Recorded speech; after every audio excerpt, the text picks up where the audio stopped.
അസീമിന്റെ അഭിപ്രായത്തിൽ ഒരു 20-നും 30-നും ഇടയിൽ പ്രായമുള്ളതിൽ ഏറ്റവും കൂടുതൽ മെന്റൽ പ്രഷർ അനുഭവിക്കുന്നത് ആരാണെന്നുള്ളത് സ്ത്രീകളാണോ പുരുഷന്മാരാണോ? ഇത് എൻ്റെ മാത്രം അഭിപ്രായമാണ്. ശരിക്കും ഒരു വർക്കും ചെയ്യാത്ത ആളാണ് ഏറ്റവും കൂടുതൽ പ്രഷർ അനുഭവിക്കുന്നത്. അതെങ്ങനെ പോസിബിൾ? എങ്ങനെയാന്ന് പറഞ്ഞിട്ടുണ്ടെങ്കിൽ ഇപ്പോൾ AJ വീട്ടിലിരിക്കുന്ന സമയം ഫ്രീ ആയിട്ട് ഒരു 1 വീക്ക് അടുപ്പിച്ച് വീട്ടിൽ വെറുതെ ഇരുന്ന് നോക്ക്, വിൽ ഗെറ്റ് മോർ പ്രഷർ. അതിപ്പോ ഞാൻ അനുഭവിച്ചൊരു കാര്യമാണ്. ഞാൻ ഒന്നും ചെയ്യാതിരുന്നൊരു സമയം ഉണ്ടായിരുന്നു. അതായത് നത്തിങ്, എനിക്കൊന്നും ചെയ്യാനില്ല. രാവിലെ എണീക്കുന്നു, പിന്നെ ഫുഡ് കഴിക്കുന്നു, ഫോണിൽ കളിക്കുന്നു, വൈകുന്നേരം ആവുന്നു, വെറുതെ ഇരിക്കുന്നു.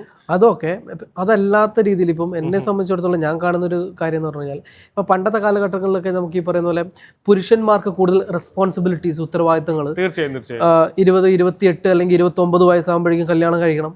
ആ കാലഘട്ടത്തിനുള്ളിൽ മിക്ക പുരുഷന്മാരും, കൂടുതൽ ആളുകളും ഫൈനാൻഷ്യലി ബാക്ക്ഗ്രൗണ്ട് സ്ട്രോങ് അല്ലെങ്കിൽ സ്വന്തമായിട്ട് തന്നെ ഫൈനാൻസ് ഉണ്ടാക്കിയെടുക്കണം. അപ്പം സ്ത്രീകളെ സംബന്ധിച്ചിടത്തോളം അത്തരത്തിലുള്ള ഒരു ടെൻഷൻ പണ്ട് കാലഘട്ടങ്ങളിൽ ഉണ്ടായിരുന്നില്ല.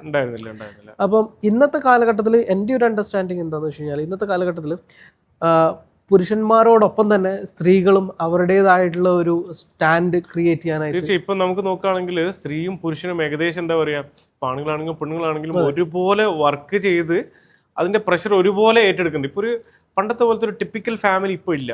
ശരിക്കും ഒരു വീട്ടിൽ നോക്കുകയാണെങ്കിൽ തന്നെ പിന്നെ ഹസ്ബൻഡും വൈഫും വർക്കിന് പോകുന്നുണ്ട്. അവർ രണ്ടുപേരും അവരുടേതായ രീതിയിൽ അഡ്ജസ്റ്റ്മെന്റ് ചെയ്ത് അവരുടേതായ രീതിയിൽ പ്രഷർ ഈക്വലൈസ് ചെയ്യുന്നുണ്ട്. അതെ, തീർച്ചയായിട്ടും. അതുപോലെ തന്നെ ഇപ്പം സ്ത്രീകളിൽ കാണുന്ന ചില കാര്യങ്ങൾ എന്ന് പറഞ്ഞാൽ, പണ്ടത്തെ സ്ത്രീകളെ അപേക്ഷിച്ച് ഇപ്പോൾ ഉള്ള പുതിയ തലമുറയിൽപ്പെട്ട ആളുകൾക്ക് അവരുടേതായിട്ടുള്ള ഡ്രീംസ് ഉണ്ട്. അപ്പൊ അതുകൊണ്ട് തന്നെ അവർക്കൊരു ടൈം പീരീഡിനകത്ത് ഇനിയൊരു പൊസിഷനിലേക്ക് എത്തണം, ഇത്തരം അച്ചീവ്മെന്റ്സ് എടുക്കണം എന്നുള്ള ഒരു തോട്ട് വരുന്ന സമയത്ത് ഇൻഡയറക്ട്ലി അവർ തന്നെ അവരുടെ ഉള്ളിലേക്ക് ഒരു പ്രഷർ ഇടുന്ന, ഓൾറെഡി ഒരു എഫേർട്ട് ഇടുന്നുണ്ട്, അതിനനുസരിച്ച് ഒരു പ്രഷറും വരുന്നുണ്ട്.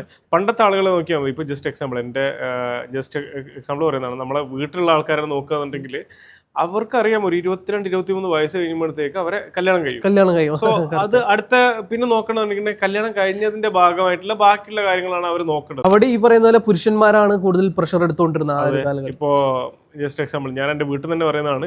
ഒരാൾ കല്യാണം കഴിക്കാൻ പോകണമെന്നുണ്ടെന്നുണ്ടെങ്കിൽ അയാൾ കയ്യിൽ മിനിമം ഒരു എക്സ്ട്രാ ഇൻകം, ജസ്റ്റ് ഒരു എക്സാമ്പിൾ പറയുന്നതാണെങ്കിൽ ഒരു പഴയ പോലത്തെ നോക്കുകയാണെന്നുണ്ടെങ്കിൽ തന്നെ ഒരു 19 ലക്ഷം റുപ്യ മിനിമം ആണ് ഒരു പുരുഷനെ കല്യാണം കഴിക്കണമെന്നുണ്ടെങ്കിൽ. തീർച്ചയായിട്ടും ഇന്നത്തെ ഹെവി ലക്ഷറി ആണെന്നത് 50 ലക്ഷം എന്ന് പറഞ്ഞാൽ ഭയങ്കര ഹെവി ലക്ഷറി എന്നൊന്നല്ല പറയുന്നത്. പക്ഷെ ഇത് കഴിഞ്ഞിട്ട് ആ സ്ത്രീയെ നോക്കണം. ബാക്കി ആ കുടുംബത്തിന്റെ കംപ്ലീറ്റ് ഉത്തരവാദിത്വം പറഞ്ഞിട്ടുണ്ടെങ്കിൽ ആ പുരുഷന്റെ തലയിൽ മാത്രമായിരുന്നു. പക്ഷെ ഇന്നത് ഒരു ബാലൻസ് ആയി. ഇന്ന് സ്ത്രീ നോക്കുകയാണെന്നുണ്ടെങ്കിൽ പുള്ളിക്കാരത്തേക്ക് ഒരു ഡ്രീം ഉണ്ടാവും.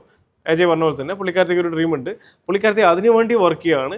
Not only for this family. Okay, പുള്ളിക്കാരത്തി ഫസ്റ്റ് പ്രയോറിറ്റി കൊടുക്കുന്നത് പുള്ളിക്കാരത്തിന്റെ ഡ്രീമിനാണ്. അങ്ങനെയുള്ള ആളുകൾ മേ ബി ഒരു 30-35 ഇയേഴ്സ് കഴിയുമ്പോഴേക്കും അവർ ഭയങ്കര പീസ്ഫുൾ ആയിരിക്കും.